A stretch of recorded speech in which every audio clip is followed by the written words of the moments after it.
Welcome to Mechanic. Today we have a 2013 Tesla Model S. On this vehicle, I'm going to show you how to replace your lift struts for the front hatch or the hood.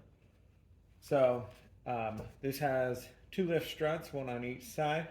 And when you replace them, you'll want to replace them both at the same time, because if you don't, you'll prematurely wear them out. It's not holding your hood up and you need to replace it. This is how you do it. First, you'll want to have either a helper to hold the hood up when you release this lift strut, or an alternate source that's going to hold your hood up while you're doing this project. So to start with, we do want to remember the direction that our lift strut is.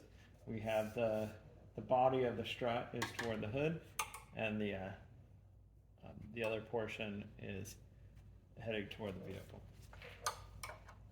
So a small screwdriver or a pick tool to get behind this a little bit, and this just helps aid by opening the clamp, and then we're able to just pull that out.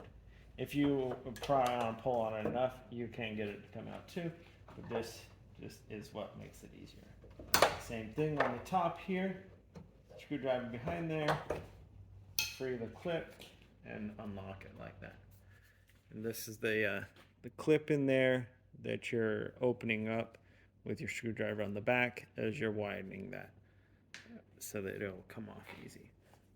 So then once you get your lift struts that meet the spec of the vehicle, then you go in the reverse order, put them back on, lining it up, snap it on, line it up, and snap it on. Now you just press, and those clips open up, go around the ball there, and hold it into place.